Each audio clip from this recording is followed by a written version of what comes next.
श्री गोपाळ कृष्ण भगवान की जय. लीळा नंबर 178चा उर्वरित भाग. बाईसांनी पाहिले आणि विचारले, हा बाबा असे काय करता? सर्वज्ञ म्हणाले, बाई ताकातली माशी ताका बाहेर घालतो त्याप्रमाणे म्हातारीला सन्नी दाना बाहेर घालत आहे.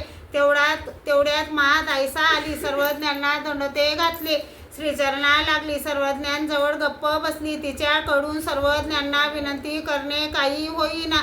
मग सर्वज्ञ म्हणाले, बाई तेथून या, मग तुम्हाला संन्यास देऊ. महादायसा श्रीचरणा लागली. महादायसा विनंतीपूर्वक म्हणाली, जीजी मी तेथे जात आहे खरं, परंतु तेथील विधी विधानाची मला काहीच माहिती नाही. जी तेथे काय व कसे कसे करावे ते सर्वज्ञांनी मला सांगावे. जी. सर्वज्ञ म्हणाले, बाई वाराणसी येथील विधी अवघड आहे आणि तो कोणाला माहीत नाही. तो तुम्हाला आम्ही सांगतो. सर्वज्ञ म्हणाले, कुणाच्या मुक्कामाच्या ठिकाणी मुक्काम करू नका. राहण्यासाठी जमीन भाड्याने घ्या. सामान विकत घ्या.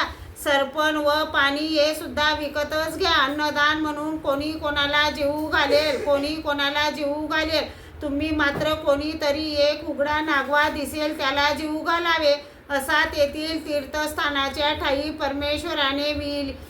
परमेश्वराने विहिलेला विधी जसाचा तसा घडला. तर देवता अवतारांच्या ठायी निष्काम अन्नदानाची क्रिया घडल्यामुळे परमेश्वराच्या ज्ञानाचा अधिकार निघतो व सकाम अन्नदानाची क्रिया घडली तर देवतेचा विद्येचा अधिकार निघतो. आणि जर यथावत विधी पडला नाही तर देवता प्रत्यवायाचे नरक भोगवते. सर्वज्ञांनी पिळलेल्या सुने याचा दृष्टांत सांगितला. श्री गोपाळ कृष्ण भगवान की जय.